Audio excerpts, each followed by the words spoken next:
delays in starting this. We've been having connection problems with our panelists, having 4 panelists, 3 of them in Ethiopia, turns out to have been particularly challenging.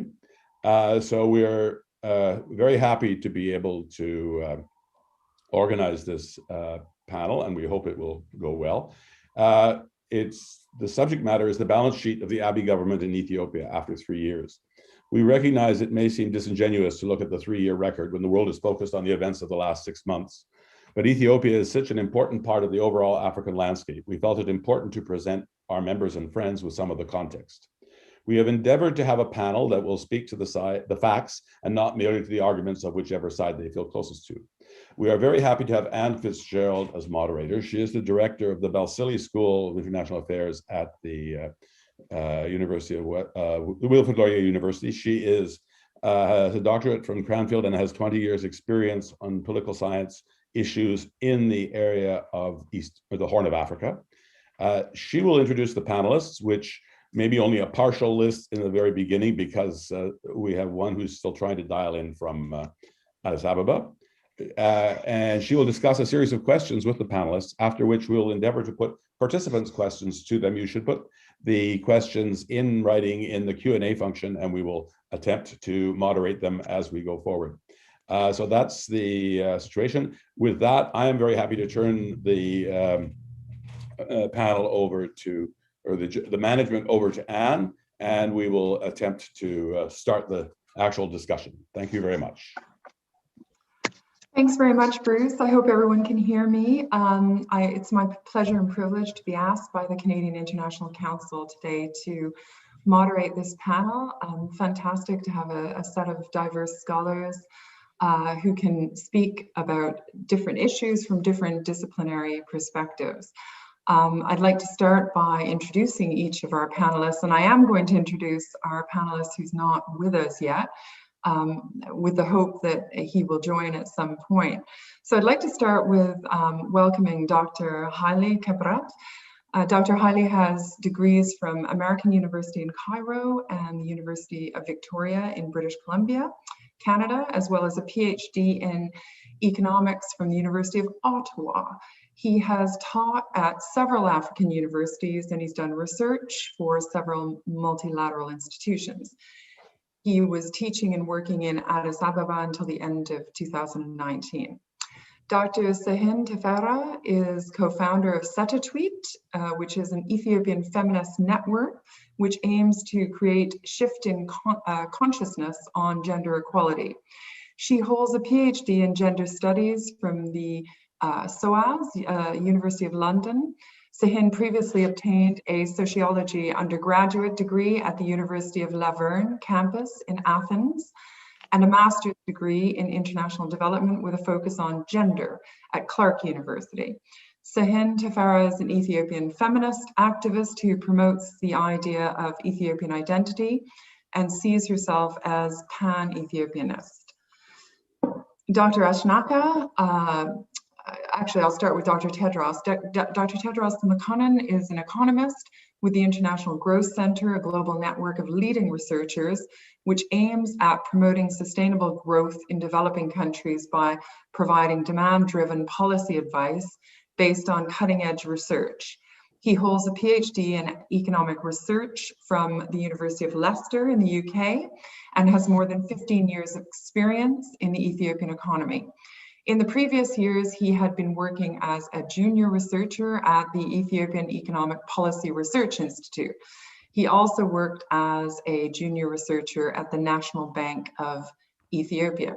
And when he joins us, Dr. Asnaka Kefali is currently assistant professor at the Addis Ababa University in political science. He received his PhD from the University of Leiden in the Netherlands and was awarded the Swiss Excellence Scholarship for postdoctoral research at the University of Freiburg. His research interests include federalism, conflict management, political economy, and migration, and his work has been widely published.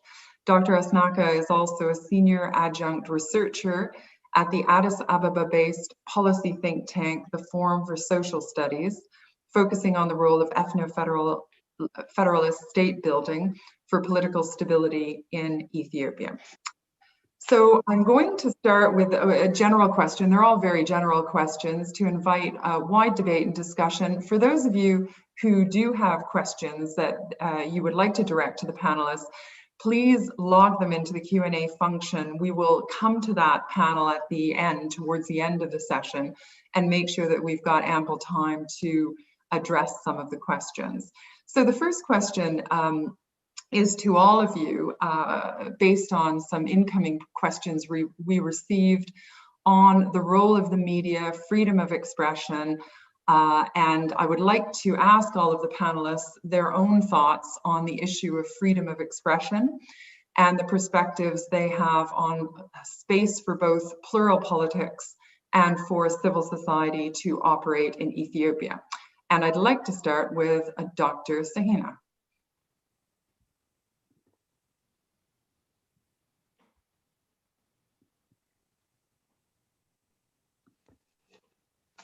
Sahin, can you press your mute?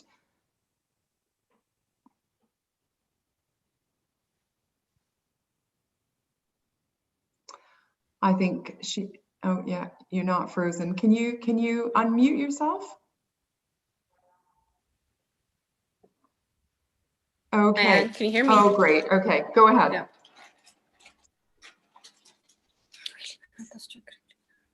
Can you hear me? Yep.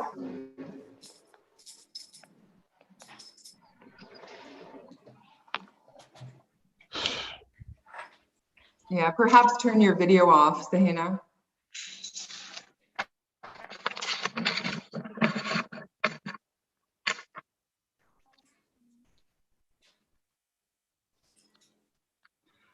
Okay, I think, Sahina, while you're trying to connect with audio, Tedros, can we start with you? And I can hear you. Maybe, okay. Maybe Go if I ahead, stop then. the video. Yeah, and go ahead and speak.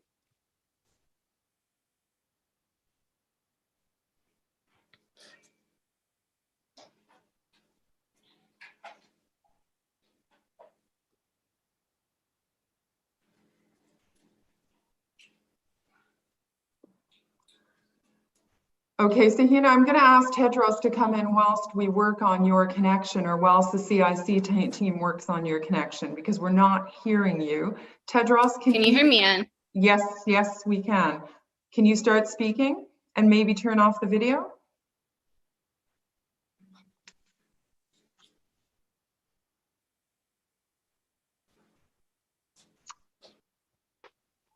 Okay, Tedros, over to you.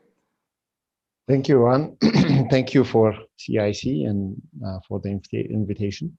I'm not particularly an expert in this area, but before I start, I would like to say that I'm deeply saddened with what's happening in Ethiopia in general, with the recent conflicts and with different unrests and massacres and atrocities are occurring all over the country. I think the situation in Tigray is a very sad situation. I'm not going to make a sort of an analysis on what the cause of those conflicts or anything, but I want to preface all of my discussions with that, because it's not. There are human lives being lost, and it's not an easy thing to talk about.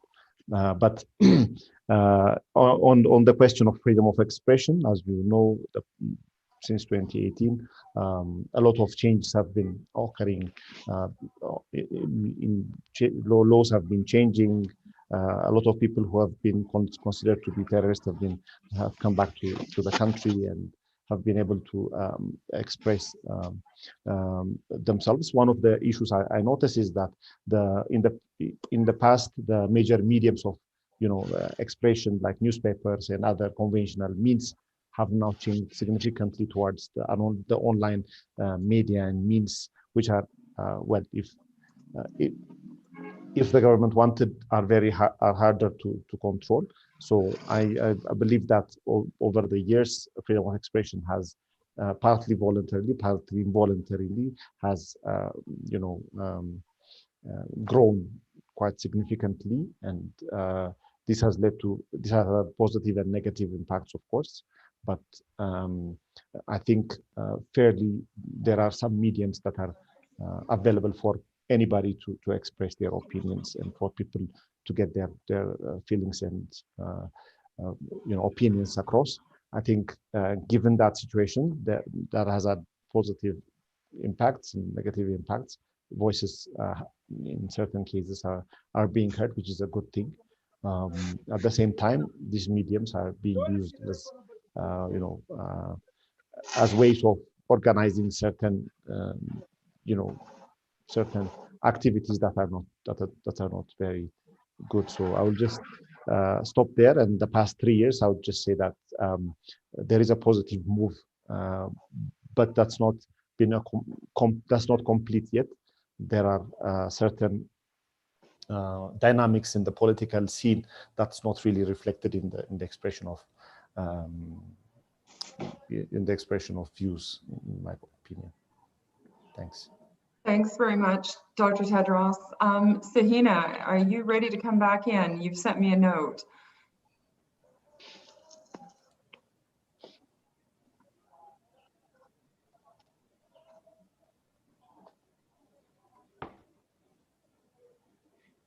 Okay, Dr. Haile, can you come in on this question, please, whilst we wait for Sahina? Can you hear me? Yes, we can. Okay. First, thank you as the moderator and for it first, and thank you to Dr. Montero for allowing us to speak, at least even though at the short notice, but still we appreciate the effort.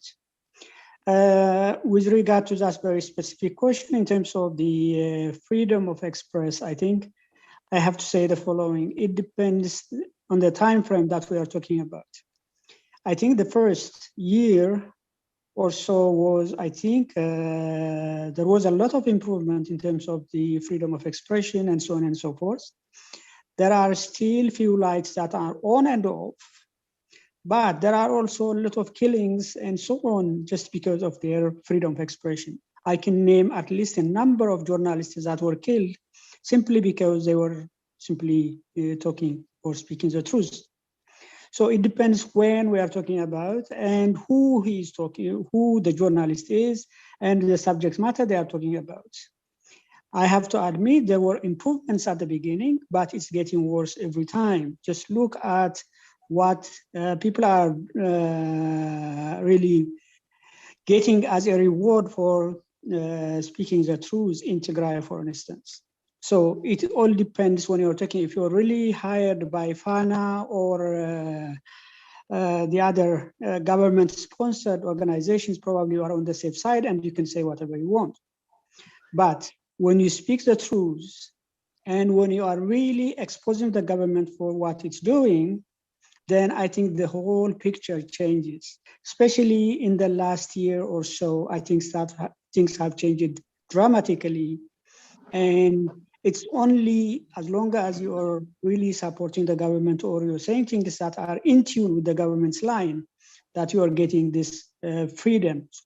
Initially, with all the promise that Prime Minister Abiy has given, at the moment, I don't think even a small fraction of that is being implemented unless you are just simply supporting the government's actions. So my views are, simply summarize it, it's a mixed bag.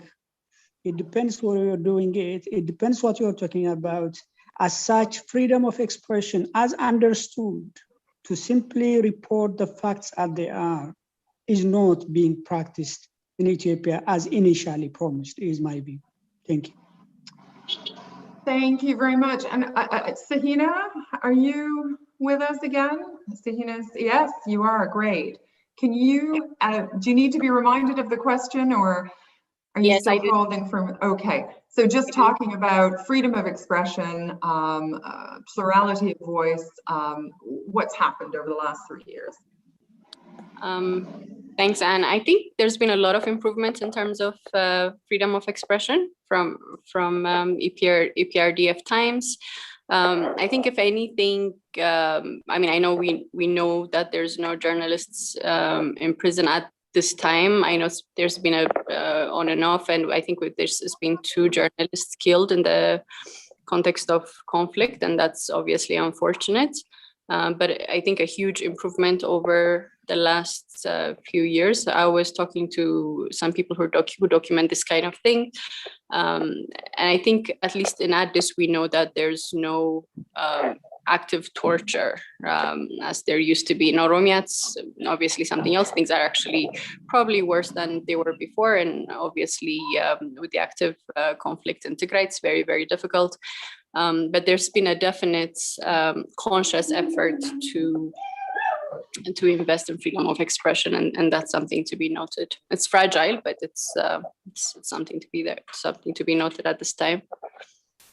So opening up political space also includes representativity, gender-based governance, etc. What are your views in regard to progress in these areas? Well, in terms of representation and gender, obviously, Ethiopia has one of the few gender equal cabinets in the world, one of only 2 women presidents in Africa. The chief justice is a woman, the chair of the election board is a woman. So in terms of representation, huge changes, there's no question about it.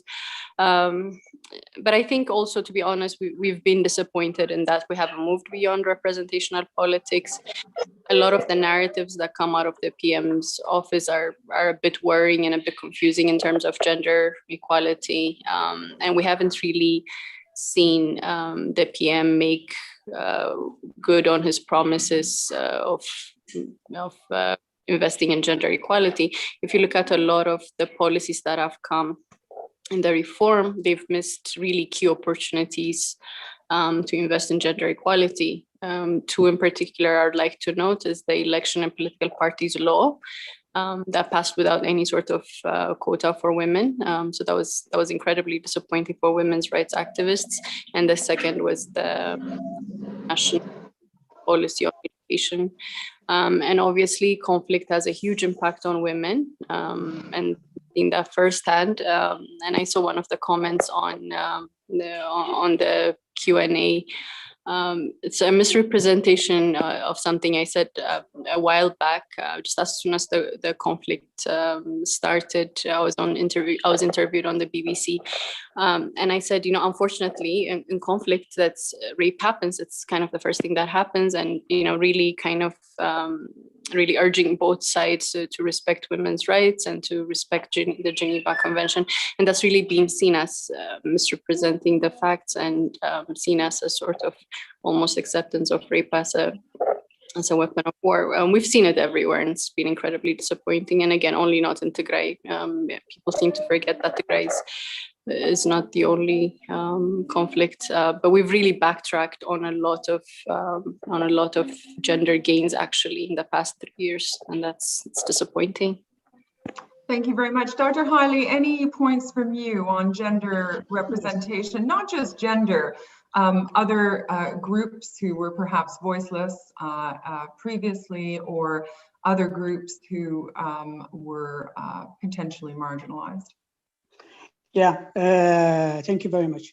I think let me remind Dr. Tafarra that we're not talking about people who are killed in the conflict zone. In the conflict zone, in the sense of doing nothing, staying at home, or sitting at home. That's what we're talking about. The journalists that were killed weren't doing anything illegal or anything at all. A war conflict happens because people were involved in the war, even though they are civilians, or as a crossfire or something like that. When it's deliberate, when it is planned, soldiers are running from house to house and killing journalists and other civilians, it's beyond crossfire during the war. So I think that has to be distinguished and clearly identified. A second point I think that has to be clear is we are talking about a number of people that I could name that were killed while doing nothing just because they are journalists, or they might have reported some fact that they saw on their own eyes. And I think that's not really an excuse for this. And an important point is, I agree, it's claimed that 50% of the cabinet is made up of women. That's great in numbers. But all these numbers or women cabinet ministers, they said nothing when rape victims, as many as 150,000 in a month, are reported by international organizations. They said nothing. Even all the women institutions in Ethiopia, at least to voice their condemnation of what's happening, they said nothing. And if you're telling me this is an advancement in terms of the women issues, I think shame on feminists who are really sitting idle and really clapping for the government for doing this.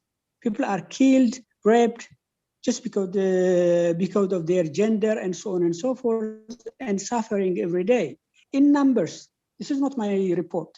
I'm not fabricating those numbers. Just look at the USAID, IRC, UNHCR, or all international organizations as reported by them. I'm not making up this story or these numbers. They are reported and they are there to see.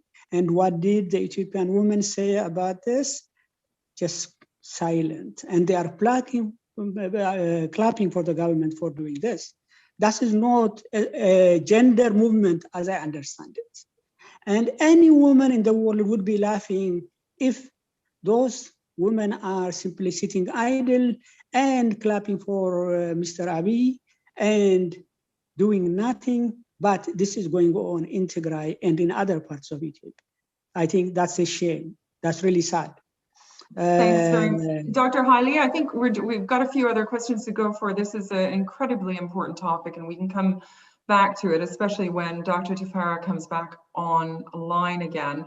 But let me go to Dr. Tedros now, and just this issue of gender inclusivity and higher levels of representativity from your lens that you see this issue through as an economist. Can you give any comment as to how, if at all, this is impacting on the economy?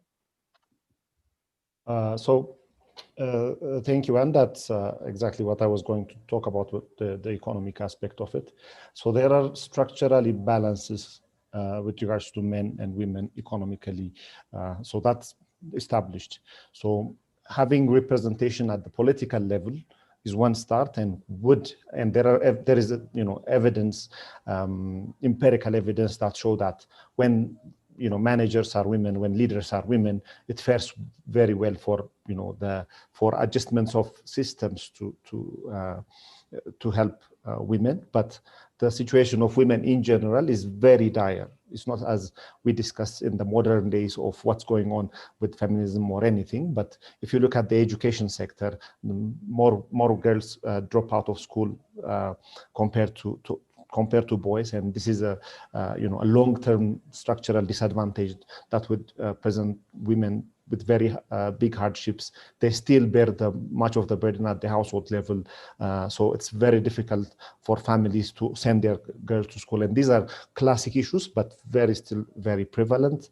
When it comes to jobs, you can see that there is higher segregation of sectors in which women go compared to men, and even there is a selection bias on what women choose to evolve into, which leads to long-term income gaps. And when it comes to entrepreneurship, for example, more women have businesses, firms that are in the informal sector that are vulnerable to various types of shocks.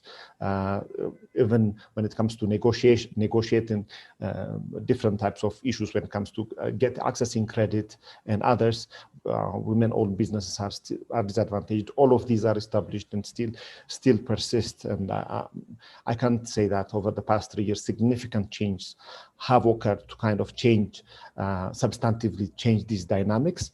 Of course, women representation is very important.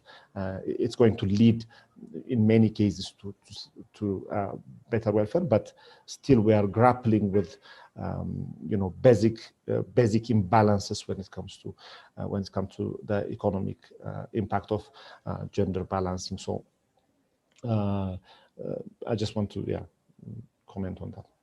Okay, can I push back at you on another economically related question, Tedros, and then I want to go to Dr. Haile, as he's also an economist, on this issue of streamlining bureaucracy and creating more efficiency, particularly within the public sector. Have we seen such streamlined processes and ease of doing business and focus on knowledge, skill set development, and development of our human capital? So I can't say we have succeeded if we have done that. I think most of the changes have occurred at a policy level, so to speak. The bureaucracy is still very much troubled, so we need to kind of move towards supporting that. Policy changes do not make unless it's implemented properly and implementation challenges are solved. So I can't say that there is a lot of work to be done still in that area. So I'm not, I don't mean to say that we have done that part, so let's move on to other parts. There's still a lot to do when it comes to instituting those changes down towards at the bottom levels of the lower levels of the government. Just one point, I want to iterate that any kind of violence on women by any means should be unequivocally condemned, and we should condemn, and I'm sure that's the case with it. I just want to put that because I talked about the economic issues before. Thank you very much. Dr. Haile, would you like to come in on this issue of the economy? And please feel free to look at the wider economic agenda, like the gains and limitations of a homegrown economic focus, ease of improving doing business, export trade system, domestic production, particularly in the agricultural sector. Thank you. I think let me be clear from the outset. I find these questions a kind of luxury questions when it comes to Tigray. Even for Ethiopia in general, in terms of the situation it's in, it's really a luxury question. Let me focus on Tigray first. When women, especially young girls, are afraid to go out or to stay at home because somebody will come and rape them or kill them, whether their status has improved or there was any change is really a luxury issue, because they are thinking about a subsistence or a livelihood issue. Existence is the question for them. It's not improving their life at the moment.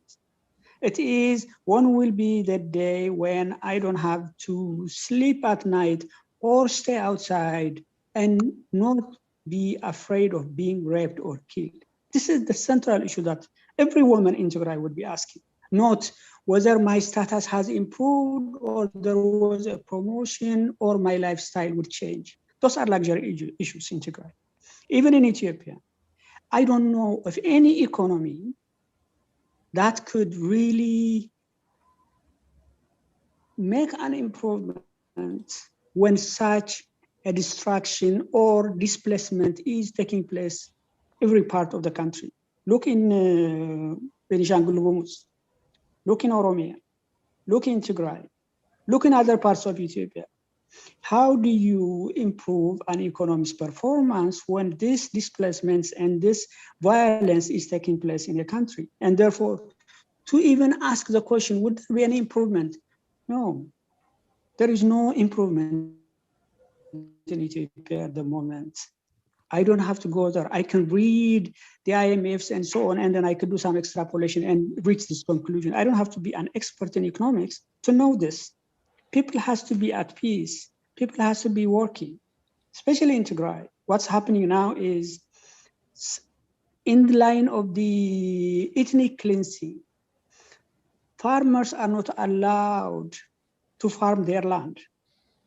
their utensils or their instruments are broken, their seeds are taken away or destroyed, burned, so that there is no food next year, so that they would die in starvation. When this happens, how can you even talk about the economic performance of an economy, whether it's at a regional level or at a national level? I'm sure there are some places where the economy is not completely destroyed, as it is in Tigray.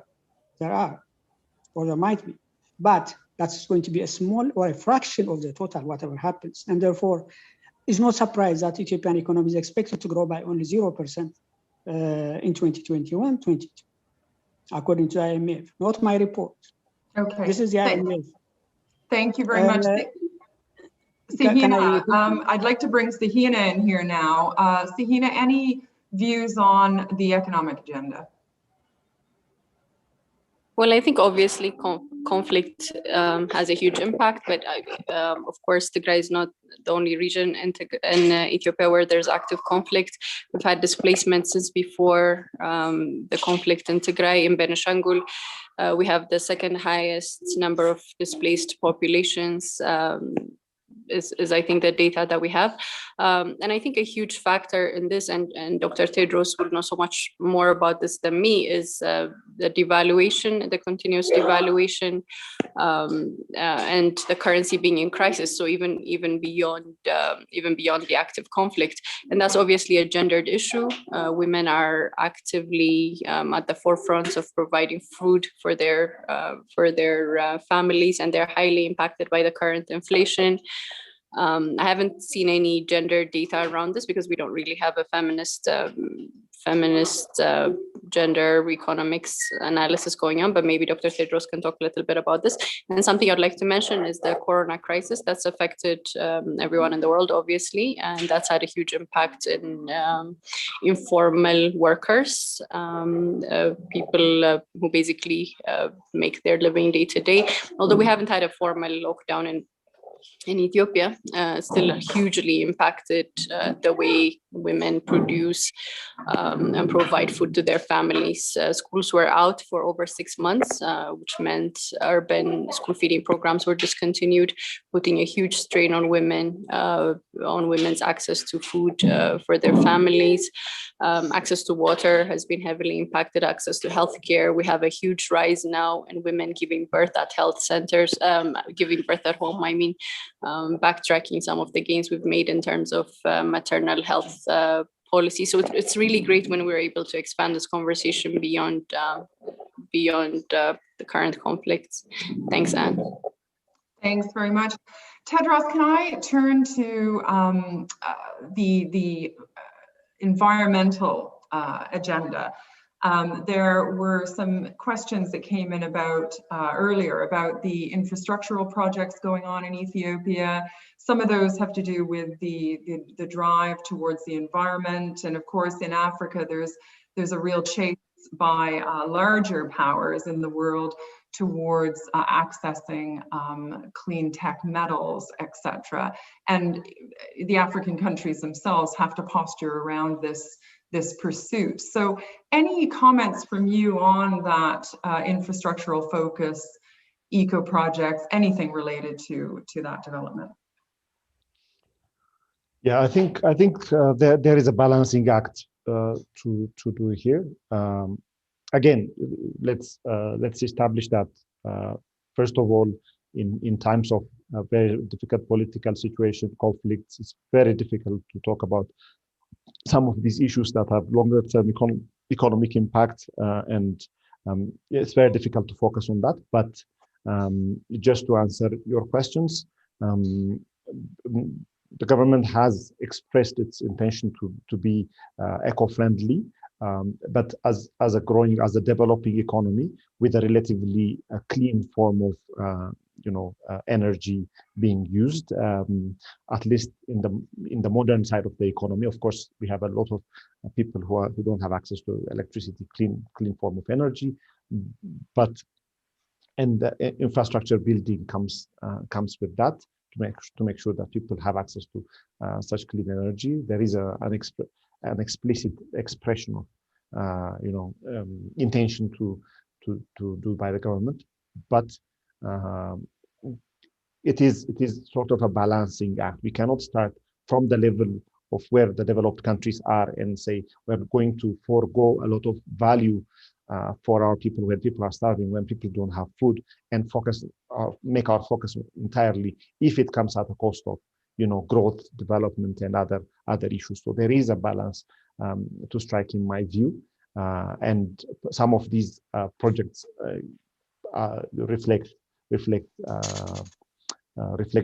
that kind of development. So I want to make sure that we have to put emphasis where it's due.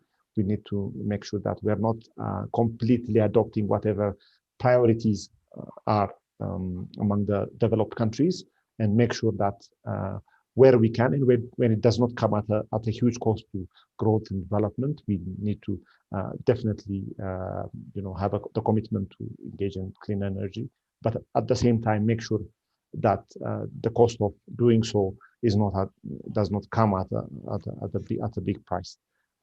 At the moment, on the economic side, policy-wise, there are rebalancing acts. So far, we've been undertaking rebalancing acts. Some of these rebalancing acts have been successful when it comes to, for example, access to credit to the private sector in the economy, limiting the government's reach into the coffers of the central bank and balancing that have been successful, because now almost entirely the funds are being generated by the government are through treasury bills. Credit to private sector has almost doubled proportion wise, and there are lots of there is lots of progress, but the fruits of those policy changes have not yet been and some of the policy I think remain very, very challenging for the government. For example, controlling inflation has been very elusive policy wise. And to Dr. Sahin's point, and this has been detrimental. This has a detrimental effects. I think that has to be. And on the economic, there are challenges at the economic management perspective, which is expected. Of course, it's a very complex economy. At the same time, there are progress towards balancing, and there are if we looked at it counterfactually, trends that could have led to severe crisis have been averted to some extent. So I think those are good achievements in the economy, but at the same time, there are remaining challenges, of course. Excuse me, Anne, it's Bruce.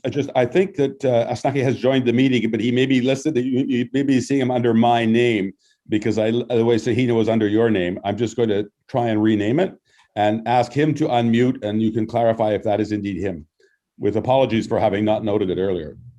Okay, Asnaki, is that you? Yes. Okay, welcome to the session. I'm sorry you had difficulties coming in early. I'm wondering if we can bring you in without taking up a huge amount of time by combining your answers to 3 different issues. I wonder if you could just share your thoughts with the audience on issues concerning inclusivity, political plurality, where we've come to over the last 3 years. We also talked about the economic agenda and what we have seen again throughout the last 3 years, including issues concerning eco projects and infrastructural development. So it's a lot to share our thoughts on, but if you could do it in sort of 3 minutes, that would be excellent. Thank you so much. I'm really sorry for the inconvenience. I've been following the discussion, very, very good conversation. I don't go to the economic area. Already there is a very good discussion. I've heard the exchange. The political inclusiveness. Well, 2018 was a major change in Ethiopian political history. The transition was smooth. Many political parties which were operating outside of the country were allowed in. Still, they are functioning within the political system, within the country. Political prisoners were freed. So in terms of pluralism, the election, yes, there are difficulties. Some of the major political parties have decided not to participate, but somehow the political pluralism, the reforms were not backed by a negotiated roadmap. As a result, we have these difficulties and also the conflict in Tigray. These have influenced the process of inclusion, the process of building a more inclusive, pluralistic democracy. But I don't think the transition is completely reversed. Still, in terms of media, in terms of civil society, some of the major gains that we had since 2018 is the reforming of some of the most draconian laws which disallow civil society to function, the media, political parties, and also the effort to establish strong institutions. We have the electoral board. Recently, for instance, the electoral board refused the interest of the ruling party to register one of the rival, like one of the factions of the OLF. And the Human Rights Commission is doing very well. So there are like some of the reforms are bringing changes. Yes, at the same time we have these difficulties, the conflict in Tigray. In many places there are massacres, there are difficulties, but I don't really take the positions that the country is going to descend into something uncontrollable. There are, I think, there are some changes in the positive direction. There are also difficulties. Thank you very much, Professor Aznaka, especially for condensing all of those issues into one. I'd like to turn to regional issues now. Diplomatic reach. Obviously, the GERD is a key issue on the agenda at the moment, and the discussions that have not progressed based on the April 6th seating. So, Sehina, can you comment on the reach of Ethiopia in the region at the moment and the impact it has had over the last 3 years? Thanks, Anne. The GERD is obviously a huge issue, but we tend to forget that the GERD didn't start with the Abiy reform. The dam actually started being built 10 years ago, so it's really something that started under Prime Minister Meles, and obviously huge potential for diplomacy there. Sometimes I think the Ethiopian government does well in terms of diplomacy, other times not so well, but it obviously has a huge riparian countries' potential for progress, and something that the US government also tried to, sorry, I'm starting my video on, also tried to weigh in. So for me, I still see a lot of potential, even though there's also room for conflict that may still arise, particularly with Sudan. I think without the conflict, it would be very hard for, I think, Egypt or other countries to have weighed in on the GERD, because there's been quite a lot of goodwill, particularly from other African countries, towards the completion of the GERD. But the conflict in Tigray in particular has changed everything. And again, we keep forgetting that the conflict is not only in Tigray, it's really all over the. Okay, I'm going to jump in and ask that same question to Dr. Haile. Dr. Haile, comment on Ethiopia's impact across the region, its diplomatic reach, etc., please. Can I expand that question a bit in terms of how we are minimizing the problems that we have, as if they could be simply washed away? For instance, the private sector, I think, privatizing some of the most profitable institutions in Ethiopia, like the telecom and others, or the Ethiopian Airlines. It violates the basic rule that as long as something is profitable, the net impact on society is much more than its cost. It's one of the things that you keep. But because of the panicky policy shortage of exchange rate, and so on and so forth. It's getting into really these issues. I also like to know what Dr. Tafarra found out, that in terms of the regional policies or diplomatic efforts, there is an improvement. Well, the last time I count, Sudan was with Ethiopia in all its negotiations until a few months ago. Now it's with Egypt against Ethiopia. The neighboring countries, they were supporting Ethiopia in all its efforts, including AU. Now they are not. What is the diplomatic gain or benefit that is achieved with this government, except everything that has been completed or achieved is at least gone down the drain, as far as I can see. Yes, there is an improvement with Eritrea, a diplomatic improvement with Eritrea, but it's simply one of those dubious arrangements that, so that we could fight our common enemy, let's get together and so on and so forth. It's not for the benefit of Ethiopia, it's just simply to distract some parts of Ethiopia and so on. The other minimizing issue that's going on by Dr. Tafarra is, she's saying that, well, the conflict is not only in Tigray, it's also in Benishangul Gumuz. It is true. But the time it started, the depth of the atrocities that are committed across the board on women, on children, on all people is not comparable to that of in Benishangul, even though that should be condemned as well.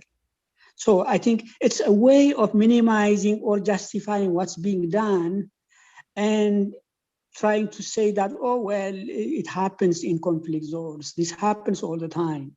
Or it's simply a minor people. I think that's unfortunate in terms of trying to find a justification for what is really a horrible massacre, a horrible rape, and then a horrible activity by a government on its own people.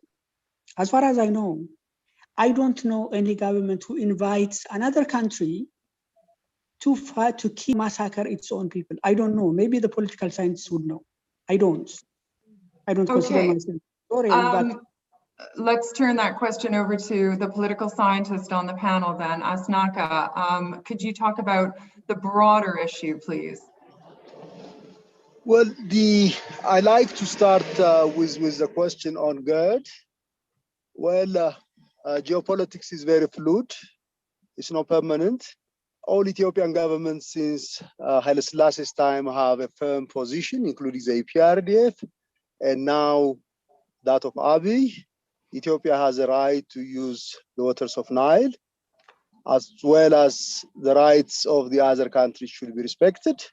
But what Egypt and Sudan are doing now is to raise the future generations, to take away from the future generations of Ethiopians not to use the waters of. So Ethiopia is now internally in difficulty. They understand very well. It's also very important to start the origins. Why this conflict started is very much important. It's very much regrettable what's happening in Tigray, the atrocities. They should be denounced. I denounce them. But it's also important why this conflict emerged, happened. It's not because of out of nothing. The Eritrean government itself was an ally of the TPLF. They stood together against the Derg. So it's to consider Eritrea. Yes, I denounce the involvement of the Eritrean troops in the conflict in Tigray, but it is very important to look at the wider context. The relationship between the TPLF and the EPLF in the past, before 1991, after 1991, 1998, 2000, and even now. So it's very much complicated, but the atrocities should be investigated. People who have committed the atrocities should be apprehended. But it's important not to forget the TPLF started the conflict. The TPLF unleashed the war. The consequences are bad. Not only Tigray is part of Ethiopia, our compatriots in Tigray have suffered. We very much understand that. People who have committed the atrocities should be held accountable. The government has now allowed investigation to be carried out by the Ethiopian Human Rights Commission and that of the UN Human Rights Commission. I think that is an important step forward. But people, not only from the government side, there were also atrocities by the TPLF. My country should not be forgotten. All sides, I don't think all sides are clean. There are issues from the side of the TPLF too. So accountability, transparency should be established. Regarding the GERD, yes, there is a lot of pressure coming from the side of Egypt. I think Sudan should understand its national interests, but there are also conflicts within Sudan, crisis of legitimacy. There is division between the civilian wing and the military wing of the government. So for the Sudanese military wing, there is this thinking if they are going to have this pressure on Ethiopia, they can have a united voice within the Sudan. But if conflict is going to happen between Sudan and Ethiopia, both countries are going to suffer. And I don't think also, in spite of all these hard talk, pressures, the president of Egypt a few days back said if a single drop of water is going to be touched from the Nile, Egypt is going to take a military action. I don't think that would be the case. If the Egyptians are going to do that, they are going to lose the moral or whatever right they are going to have on the Nile, because Ethiopian governments have, I think, a very firm position. Even if whatever consequences are going to happen, I don't think the government is going to sign a treaty which is going to forgive the rights of Ethiopians to use the waters of Abiy, the Blue Nile, because much of the northern part of the country, the water basin, Tigray and part of western, the Amhara region, many of the regions in the north are part of this water, the Nile water basin. And if the pressure of the Egyptians and the Sudanese are going to bear on the government, and the government is going to sign a treaty, which is going to forgive the rights of Ethiopians to use in the future the water of the Nile, that will be very much devastating. So I think the position of the government— I'm going to have to jump in, and I'm so sorry to cut you off. I'm just conscious of time. I want to try to get to more of these questions. Sahina, many of them are coming in on what actually has been done over the last 3 years to improve the lives of women and girls. Can you give us a bit of a perspective on that, please? Can I say something on that issue, please? Yeah, no, after Sahina, but I think we may have lost her. Okay. Okay, go ahead, Dr. Haile. Yeah, I just want to highlight a few things about what Dr. Asnaka just mentioned. One, it says that it's the TPLF who started. Well, I think there are controversial issues there. I think we know for a fact. One, the hidden agreements that were signed, at least reported signed with Eritrean president,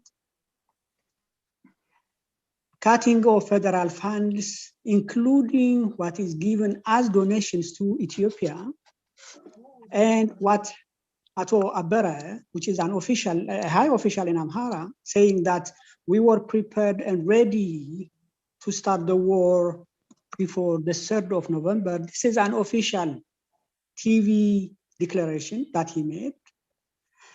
And the federal government's favorite line, even though that's a line, but I think there are a lot of issues. Huge federal army columns were already closer to Tigray before the start of the war. This is true. I'm not fabricating it. It's reported, it's there. But the TPLF openly admitted. Okay, hang on a second. Live TV said it was a sparkling, a lightning attack on the army. I don't think Dr. Haile is— Hang on, Asnaki. Let's listen to Dr. Haile here. I was quiet when you were talking, sir. If you can do that, just we can respect each other, even to listen to each other. But I think there are fundamental questions regardless of what happened or who started it. The first question is, who gives any government the license to kill its people, to kill its civilians, because there was an attack on the army? What should be done is simply try to catch those perpetrators and bring them to justice. You don't go around and kill women or children and so on because a war has happened. Therefore, despite the insistence on a single culprit, I think there are counter arguments that the Ethiopian government was already ready and prepared. Look what he told, what Al-Burhan, the president of Sudan, says.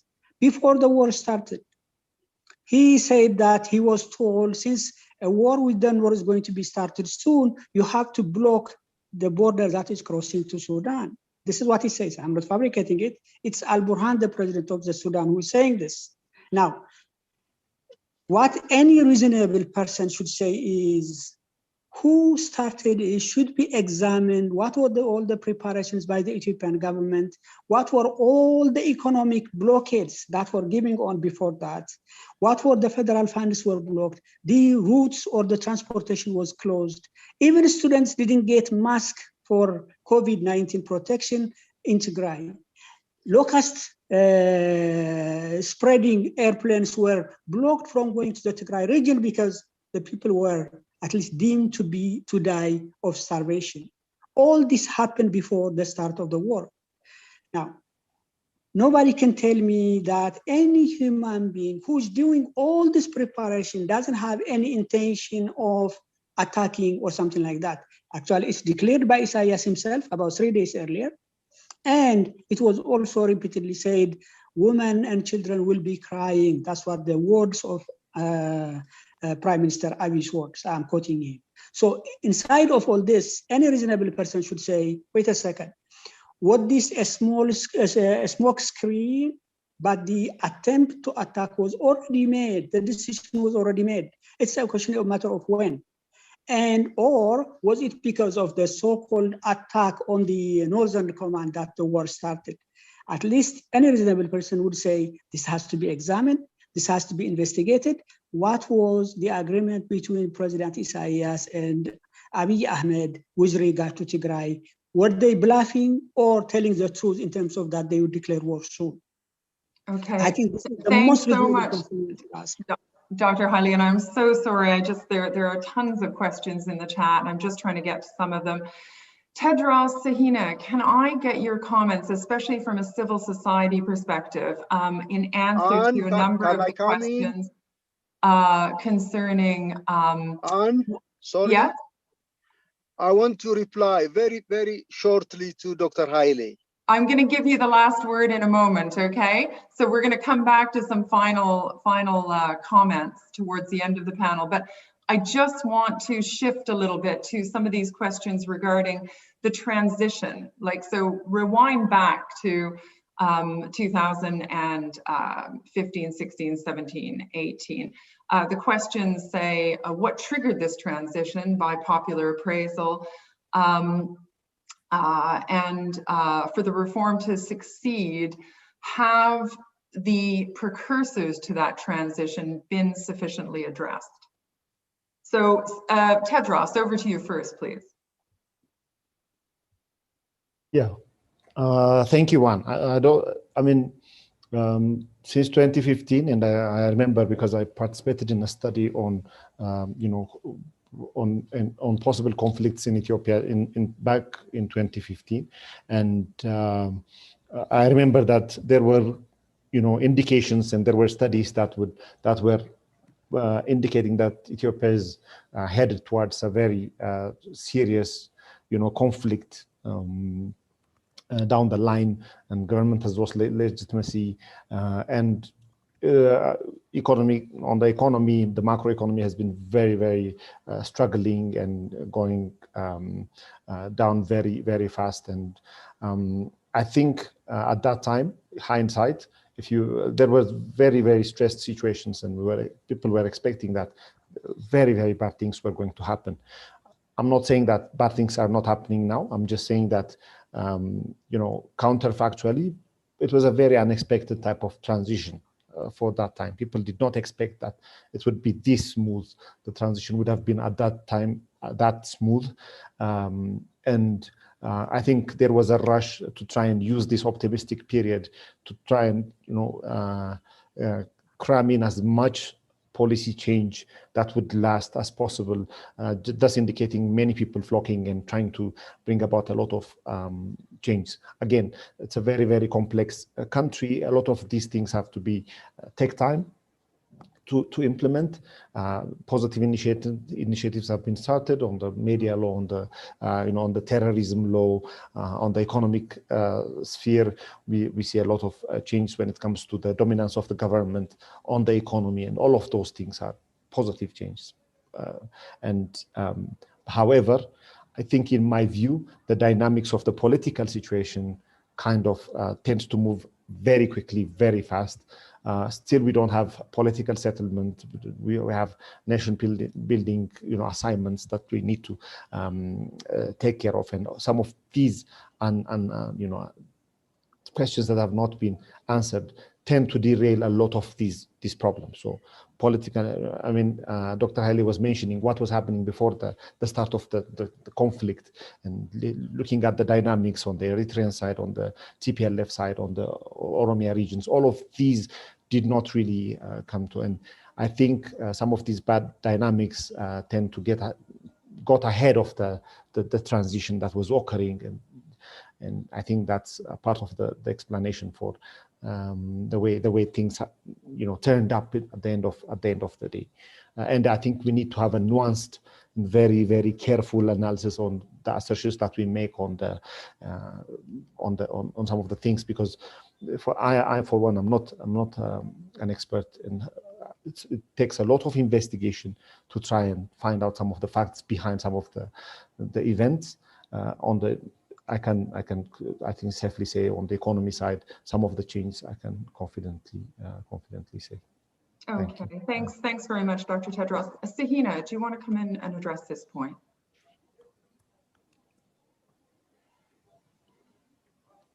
You are on mute. You're on mute.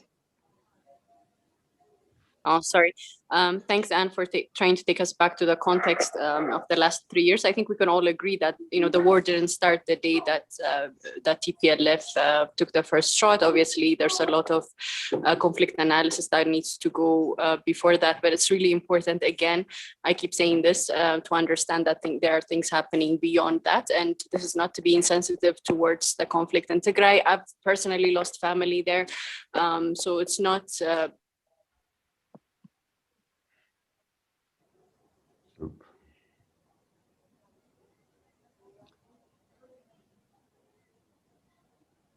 Okay, I think we've lost Sahina again. Dr. Asnaki, I want to come back to you now, and there are some questions coming in about what progress has been made in Tigray. Another question, which I think is worth reading, is how can Ethiopia respect increased demands for regional autonomy while maintaining the integrity of the country? And is there any cause for concern that the country is in danger of breaking up? This is a good question, but to reflect to the intervention earlier, I think it's very important. Yes, there were political tensions between the federal government and the TPLF. The TPLF, after the leadership returned back to Mekelle, they were making a lot of preparations, military parades, a lot of threatening statements from the federal side too. There could be preparations, but that eventful evening, the TPLF started the conflict, the war. That was a public record.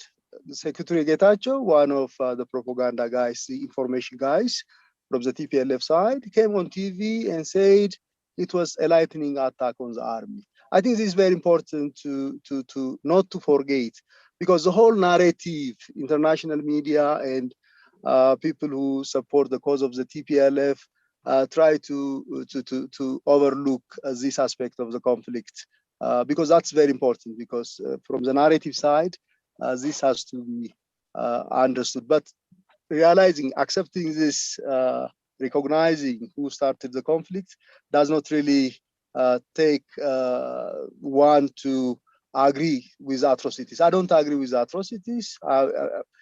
I really feel terrible about the things people who have lost their lives, the rapes, whatever violences that are happening in Tigray. But this is very important to realize. Regarding the reforms, I think there were many promising things 2018 after the conflict, after the protesters. There were the returning back of political parties which were operating outside of the country, the reforms. But the main problem, in my view, was there was lack of a negotiated roadmap. Within the ruling party itself, there were no agreements within the former EPRDF. Even now, within the Prosperity Party, the ruling party of the Prime Minister, the coalition is not that stable. And also with opposition parties, there is no negotiated settlement about the reforms. So that's, I think, one of the major stumbling blocks regarding the reforms. But some of the changes are working. Regarding federalism, I think still, yes, there are many noises about federalism. Some oppose the maintenance of the federal system. Some say there is no any need to reform the federal system. But I think this crisis, this conflict, brought the issue of reforming federalism. Federalism in Ethiopia is indispensable. I don't think it would be possible to backtrack some of the rights that were given to the different ethnic groups to administer themselves, to use their languages. But there are also some design flaws. There are also implementational problems within the constitution. There should be a political settlement, a negotiation, how to reform the federal system. One major problem that we have, for instance, is the body which is given the right to interpret the constitution is a political organ, the House of Federation. The EPRDF created this institution thinking it is going to control the process, but when the EPRDF is no more, there is crisis. The TPLF itself refused to accept the decision of the House of Federation. So we need a constitutional court or a Supreme Court, which is going to look at constitutional issues. Okay, thanks so much, Asnaka. I'm going to go to Dr. Haile. Dr. Haile, can you come in on some of these issues that I raised in the questions? Yes, just briefly responding to one of the points too. I think my question, what the point I'm raising is probably Dr. Asnaka is in a better position to answer, and I was hoping to, is regardless of who did what at the beginning as a trigger point, what right gives the government of any country to invite foreign forces and to enter his or her country and massacre its people? I think this is the question I want to answer to. And could governments who care for its integrity, for the integrity of that country, leave aside, instead of fighting the invading forces, join the invading forces and massacre its people? This is what I was expecting an answer from a political scientist, which I am not.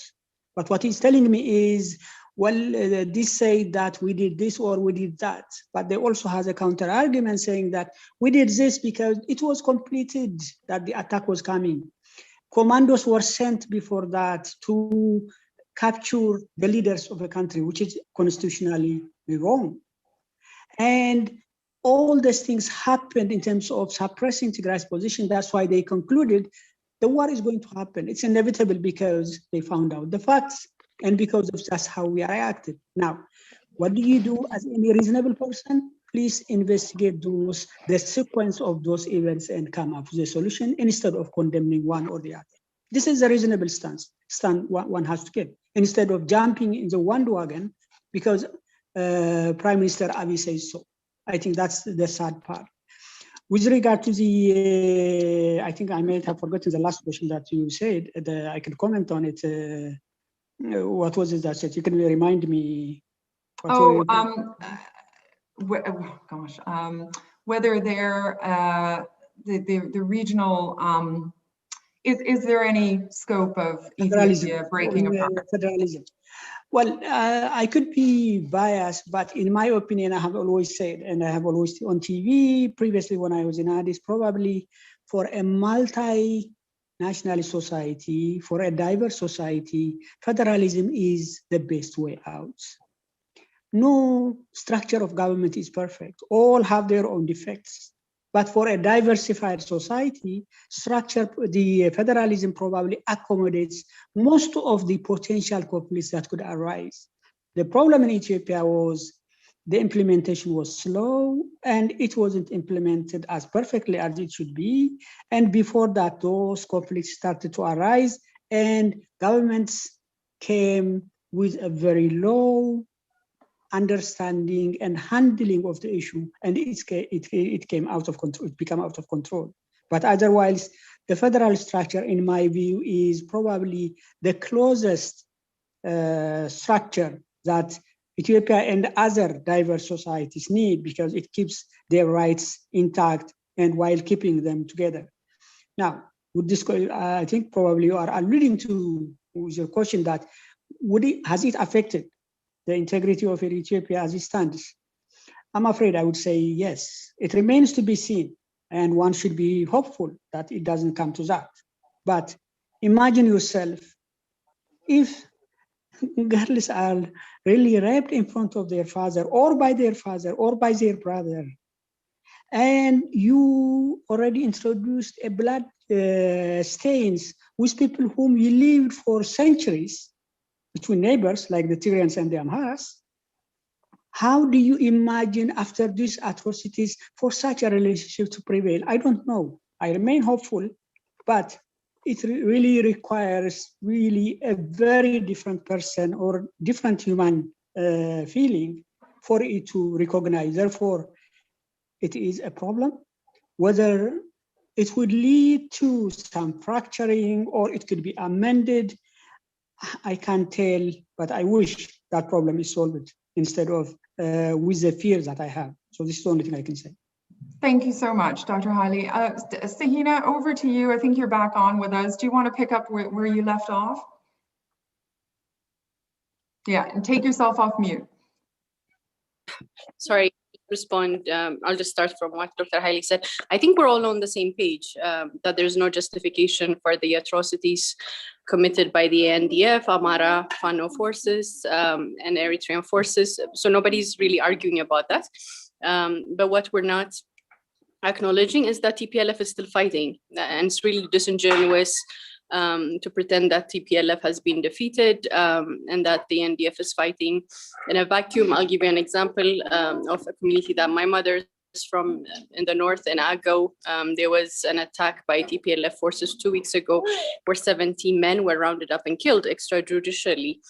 So just because we decry what's happening by ENDF forces doesn't mean we don't acknowledge that TPLF is still fighting the war, that it started the war, and that innocent people are being killed on both sides. So it's I think it's quite insensitive to not talk about that either. And nobody's playing by the Geneva Convention laws, and nobody's really talking about the extrajudicial killings that are happening on both by TPLF as well. Regarding federalism, I don't think there's any credible threat to federalism, and I think we can all agree that federalism is the only way to go. I completely agree with Dr. Asnake that that the EPRDF supplanted federalism so deeply that we have a population that only really knows their own ethnicity and that are monolingual in a country of 80 languages. So I think federalism is here to stay. It's really more a matter of, can the government protect its citizens while implementing a better form of federalism, whether that's ethnic-based, language-based, or whatever else. And I think there was a question on representation you'd asked me earlier, Anne, if you could remind me.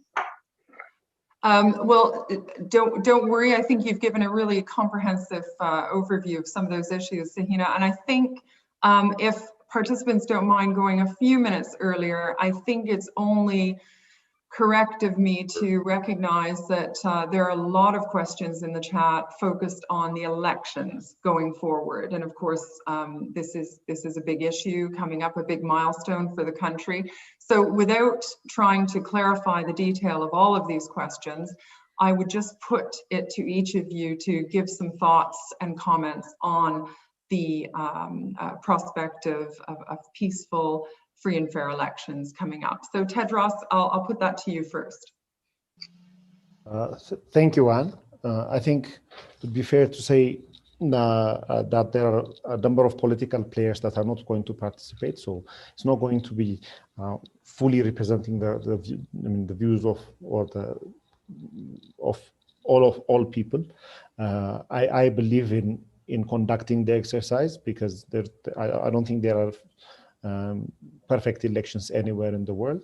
So I strongly believe that we need to, keep on having elections, regardless of whether they're perfect or imperfect. And we need to kind of own our institutions, build institutional memory experience, and learn from each exercise. So I believe that we need to, regardless of the results, I think we need to still conduct the election.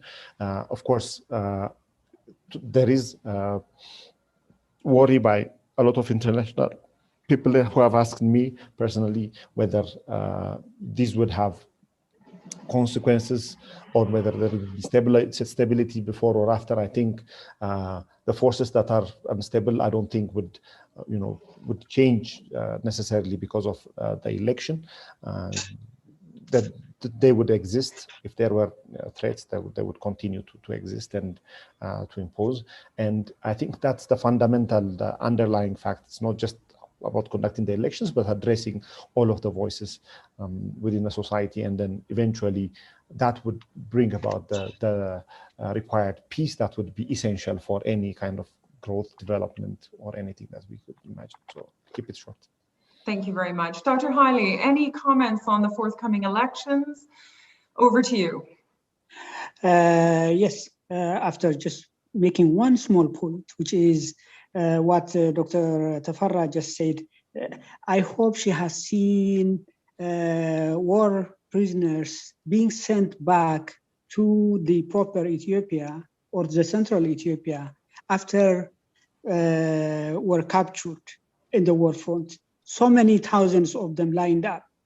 And why it's doing it, I have no idea, but TPLF is doing that. The war is, all of them keep saying that this is the war in Tigray or in TPLF and so on. Now, it's no longer a TPLF war. Once the atrocities began, it is the federal government versus the people of Tigray. That's what the war is, because it's the women, it's the children, it's the civilians who are fighting. And therefore, let's correct that. It's no longer a TPLF issue. It might have been at the beginning. It's no longer a TPLF issue. It is the Tigray people versus the federal government. That's the war. With regard to the election issue that you mentioned to address your question, at least we have to be honest. Honest in the sense that, look, the political parties that are imprisoned from the Oromo region, the two largest parties, the OLF and the EBCO, Dr. Maraba's party. Now, at least in terms of the impression, even though we don't have these polls and so on, which tell us exactly who stands where, but at least in terms of the popular support, those are the two largest groups in the country with regards to Oromia. Imprisoning those leaders from that group, dividing the OLF into two parts with some technique, which I might say PRDF was also accused of doing that, I have to admit. After doing that, speaking of an election, you can only talk about a sham election. This is not an accident, in my opinion. This was designed so that the Prosperity Party would be elected. This is by design, it's not by accident, and therefore, if at all there is going to be an election, it's going to be a sham election, not a true election reflecting the wishes of the people and the aspirations of the Ethiopian people. Particularly, it's being carried out at a time when when coronavirus was at its infancy, only very few people were affected, it said, no, no, no, you can't have an election. And I wouldn't recognize any election if you do so.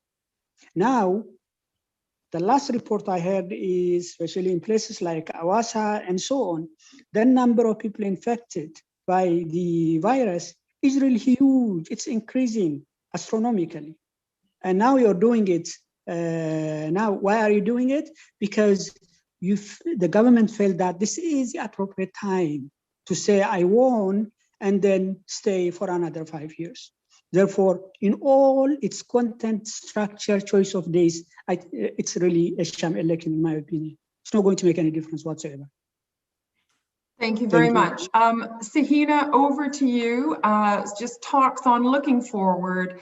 What can we expect in the next few months? What do you hope happens, and what are the prospects leaning towards? Just take yourself off mute, please. Sorry. I actually think we'll have fairly decent elections. Obviously, it's very disappointing that the largest parties in Oromia decided to pull out, really making it a de facto win for prosperity. But I have a lot of hope in the institution building that's gone with the National Election Board. There's a lot of really goodwill and moral leadership going on there. Just today, we were talking to some political parties because Saitawi will be hosting a debate among political parties. And this is tiny, but it's significant. And you have people already taking their voter card registration and obviously working against a huge tradition of political cynicism and really believing that no change will come. But I don't really believe in giving in to that cynicism. So I think we'll have fairly open elections. There might be contestations here and there, but for the most part, I think we'll have free and fair elections. I can't really comment on Tigray. I'm not qualified to discuss the election that happened in Tigray a few months back. But I think for the rest of the country and even in Oromia, I think we can expect change. And if anything, it will be a positive move from the EPRDF government, where we had 100% one party leading for the last 8 years. So that's something we're looking forward to. Thanks, Anne. Thanks very much. And over to you, Dr. Osnaka, for the last comment before I hand it over to the chair of the African Studies Group. Thank you so much. But before I go to the elections, I want to respond to what Dr. Haile said. I said from the very beginning, I really feel very bad about the atrocities in Tigray, the involvement of Eritrean troops. Many Ethiopians do not approve that, even if historically the TPLF and the EPLF are much closer. And I don't really repeat what the Prime Minister said. Rather, Dr. Haile regrettably was repeating the talking points of the TPLF, unfortunately. And also, the war has become a war between the people of Tigray and the federal government. I have members in my family, wider family, Tigrayans.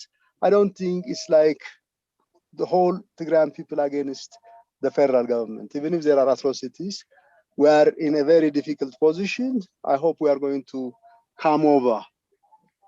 Accountability should be established. Coming to the elections, yes, the boycotting of the Oromo parties of the election is bad. It could have been very good if they participated. If you go to the east, the ONLF, one of the armed rebel movements, which in the past was not allowed to participate in the political process, is participating in the elections. That is a welcome point.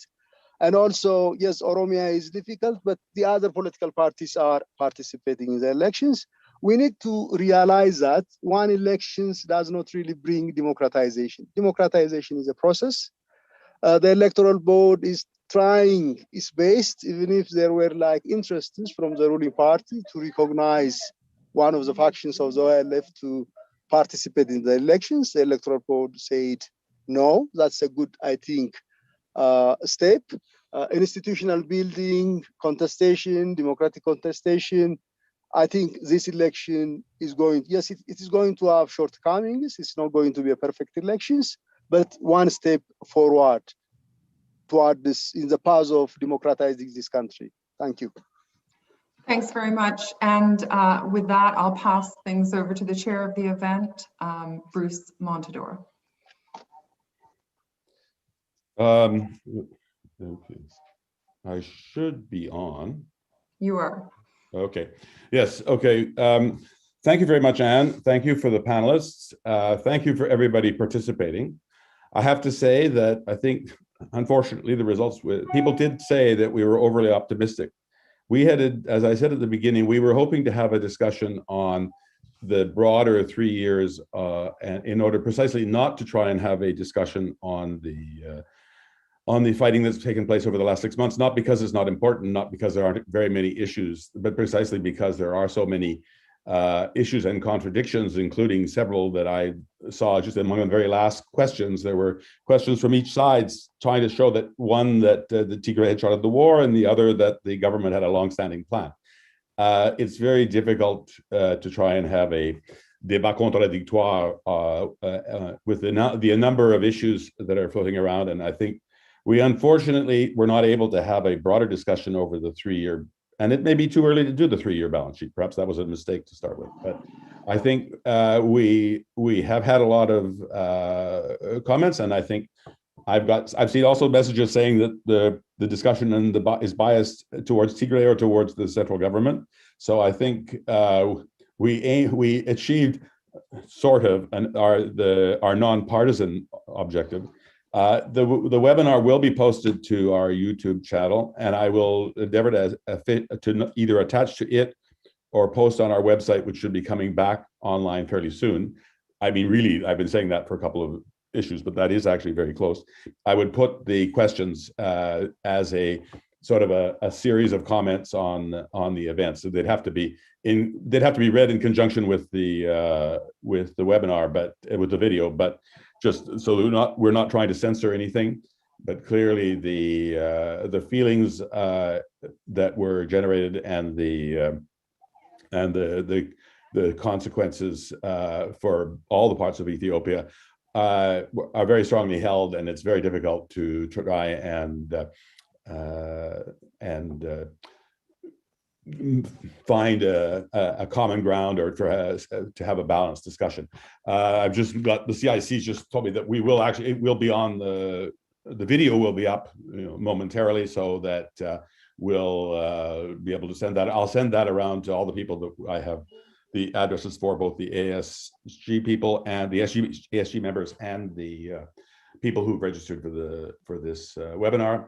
So thank you very much for your interest. Hopefully we will be able to have a subsequent conversation about Ethiopia with perhaps when some of I don't want to say the dust has settled, but when we will have a little bit more chance to have a proper discussion, and not quite as much of what I'm afraid I heard a lot of, which is a dialogue of the deaf. There wasn't a lot of dialogue, but thank you very much. And with that, I wish you all a good afternoon in Canada and a good end of the evening in Addis and or wherever you are. And thanks very much again to Anne and the panelists for their contributions. It's been a very difficult task, and I think you provided a lot of interesting information. Sorry, insults was a completely Freudian slip, and not even. Take care.